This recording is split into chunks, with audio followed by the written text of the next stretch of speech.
Hey, hello and welcome to another expert interview. My name is John Golden from SalesPOP Online Sales Magazine. I'm Pipeliner CRM, and today I'm joined by Art Sobczak. How are you doing, Art? I'm just doing great, John. How are you? Good, good. And Art is in sunny Arizona. I'm here in sunny San Diego. So if you're somewhere cold today, I apologize for rubbing that in. So today what we're going to talk about is Art is an author of numerous books, but what we wanted to talk about is his book, Smart Calling, and that's how to eliminate fear and rejection from cold calling. And let's face it, when most people hear the word cold calling, that's immediately what they associate it with, is fear, rejection, just a horrible experience generally. So Art, what's the concept behind smart selling? Smart calling, rather. Well, it's actually pretty simple. I've been teaching it for years, although I just put it into book form probably about 6-7 years ago now. But essentially, it's common sense. It's knowing something about the people and the organization and the environments they're working within before we call them, so that we can then customize and personalize our message so that it resonates with them and we have a better chance of creating interest with them and to have any shot at having the opportunity to speak with them. So in other words, what you're saying is that you put almost as much work into figuring out who the people are, what they might be interested in, as you would with a warm lead.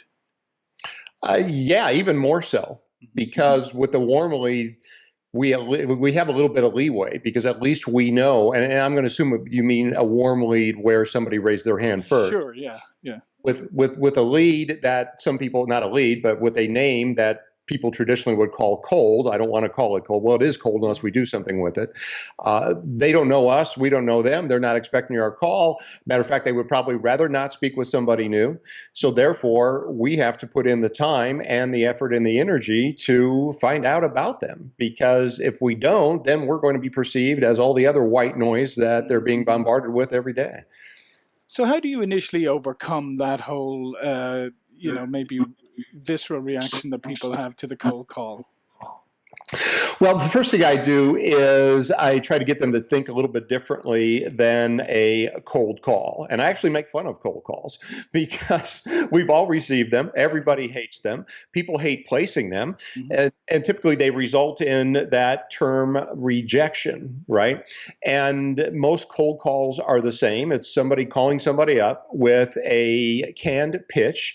Everybody's getting the same pitch. I call it a talking junk mail piece. Now, that's different than a targeted, handwritten, personalized note. Right. We all open those, right? But with the junk mail, we just discard them. I open mine in the garage. They don't even make it into the house. Yep, me too. In the trash can. But I got a personalized note today that was handwritten and stamped. And that made it into the house. Actually, I opened it up out in the garage. I opened it right away. So to use a different analogy, that's the difference between a smart call and a cold call. Yeah, so basically when you're on the receiving end of the handwritten note or the smart call, you immediately can see, okay, this person has put some effort into this. I'm not just another person on a dialing list or whatever, as you said, with the same canned, pitch, but somebody has actually taken the time here to invest in it. So in your experience, does that kind of make the receiver of the call feel, well, maybe I've got a little bit of a responsibility to react here, to give them a little bit of time? Well, you would hope so, but I wouldn't hold my breath. Right. What it does is that it contributes to a number of different factors that enhances the probability for success and minimizes the chance for resistance on our calls. And really, that's what my whole career is about. Minimizing resistance and enhancing our chance for success. So you actually have several things working for you on a smart call when they're all used in conjunction. One is the fact that if you did the research and somebody notices that right away at the beginning of a call, that triggers a couple things. One is perhaps, and I don't give that a whole lot of thought, but yeah, I would hope that maybe you have the reciprocity factor there. They're thinking that, oh, geez, well, they know something about me. I at least owe it to them to speak. But that's not the major one. If that works in our favor, that's awesome. But the other one is more so the messaging. Hmm. Because I can hit you with a statement in the first 5 or 10 seconds, and this is either going to be on voicemail, email, a message that an assistant is going to transmit to the decision maker, or by the rare chance somebody's actually going to pick up the phone themselves, I'm going to use that message where in the first 10 seconds or so, I'm going to give you an indication that I know something about you, something that's going on in your world, and something that's relevant to you. So now instead of like every other prospecting call or cold call that you receive, where immediately you're probably in a neutral or negative frame of mind when you pick up that phone, my goal is to get you into a positive, receptive, curious frame of mind and go into kind of lean in mode where it's Right. kind of like, this sounds like something I might want to listen to. So when you're working with people, obviously the first couple of seconds of a call, a voicemail, an email, whatever it is critically important, and that seems to be a piece that a lot of people get wrong. Because I mean, I know personally, I mean, if I pick up a voicemail and it starts off with "Hi, this is such and such from such and such a company," blah blah blah. I mean, I'm already kind of disengaged at that Mhm. stage. Yeah, well, two things come into play there. One, of course, is the messaging, so you don't sound like everybody else. And then the other, which I haven't mentioned yet, is the delivery of Hmm. the message. So not only are we preparing what we're going to say, and every single word has meaning here. It's funny because so often you have people who react negatively to the word script, right? Hmm. When somebody says script to a salesperson, many times people get resistant. They go, "Ooh, it's not me. It's not natural. It sounds canned." Well, if you really dissect this, and of course I've given this a lot of thought, what people are really afraid of when they're using a script is sounding like a moron, Right. right? Hmm. But here's my question to those people. If you don't use a script, it's pretty likely that you're going to sound like a moron. Yeah. So you're going to experience what you fear the most if you just try to wing it. Actors don't Mhm. just get up on stage and say, "Well, you know what? I'm just going to wing it." Yeah, No, no, don't. a script is the proper combination of words to use that have been tested to be Hmm. successful to elicit the audience response that we're looking for. And then the whole key is to sound like it's the first time you ever said it. Hmm. And that's an interesting point that you raise. Number one, obviously, I mean, some of the greatest things that we've ever seen in terms of moving us have been scripted, right? And the actors deliver those words. But the second part of that is if you wing it every time, right, or you try to wing it, I mean that it doesn't really sound natural either. It sounds like you don't really know what you're doing, right? I mean, you're stumbling or whatever. Um, the important part, I think, is what does an actor do before they deliver their lines for a movie, for a play, or whatever? They practice it, right? That's not the first. That's not their first delivery. Now, they've probably gone through it hundreds of times just to, first of all, internalize it. Hmm. And then they've practiced it many, many more times so it sounds like they're natural and conversational. Hmm. And that's the thing with salespeople when they do try. And again, John, let me differentiate. Yeah.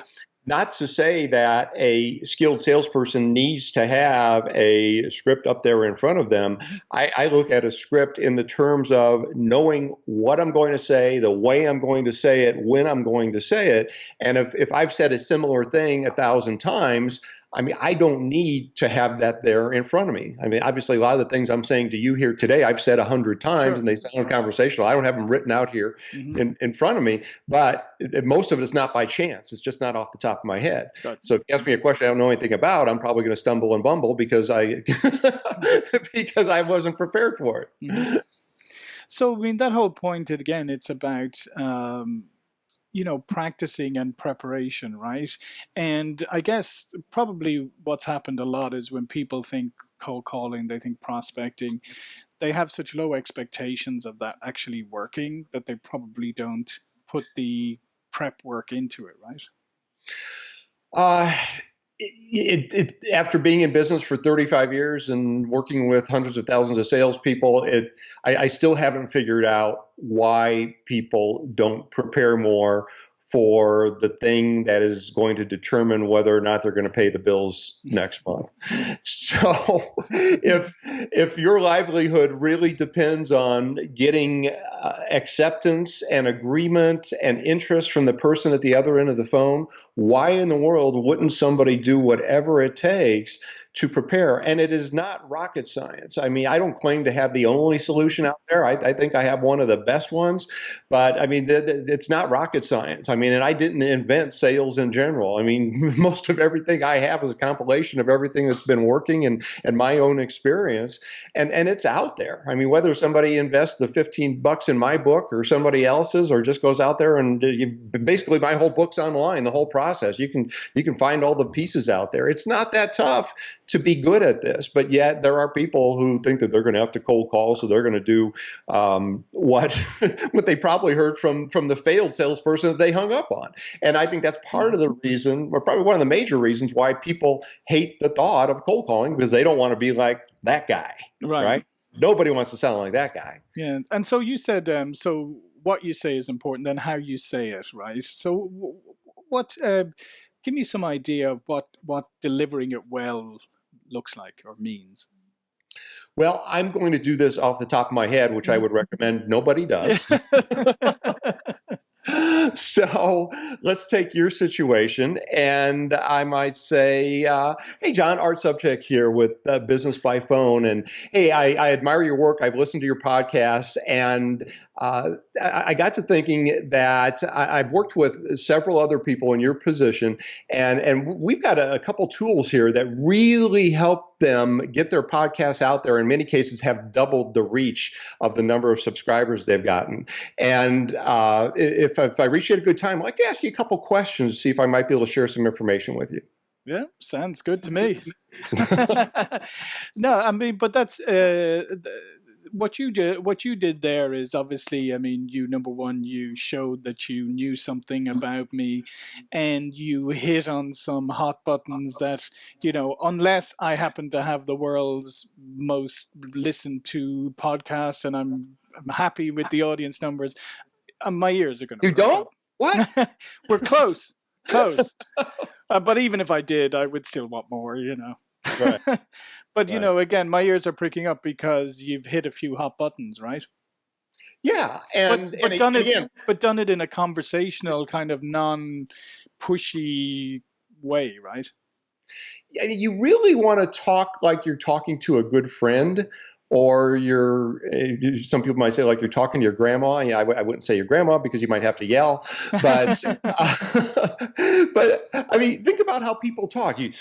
You can walk through a sales facility and you get people that get on their corporate voice and they sound like this. And I mean, people don't talk like that in normal conversation. Let's be real. And the longer I do this, the more I realize how simple it is if people try to be like themselves, but still follow best practices. And and don't get me wrong, I'm not talking about going to the overly casual side of the scale. It's like, hey, John, hey, bro, what's up, dude, man? Hey. Yeah. No, I agree with that. I mean, I think, I always believe that you'll never lose any points for being very respectful, right? And in the way you approach things. So being overly familiar, I think, we've gotten into that kind of culture, but I don't think it's a great way to start out if you start out overly familiar with somebody, because you need to earn that right. Exactly. And I've written a lot about this over the years, and I've got examples of calls that I play where people do try to take on too much familiarity at the beginning. And my general rule is, when in doubt, err on the side of being more formal than too familiar. Yeah. And then of course, a lot of this is just human nature and being able to read what you're getting at the other end of the phone, because there's different personality types. And personally, I think you could probably tell, I mean, I'm a pretty easygoing, fun kind of guy. But when I get prospecting calls, I am tough on the people, and I make them earn the right to go a little bit further. And if they're not doing a good job, I mean, I've got recordings of those calls too. I mean, people love hearing those. I think it's kind of like the American Idol effect. People love to see people go down in flames. But and that is a problem, I think, with people who are not prepared, because then I think they're going to try to rely too much on personality, which doesn't work if you're not prepared, because people can read through that.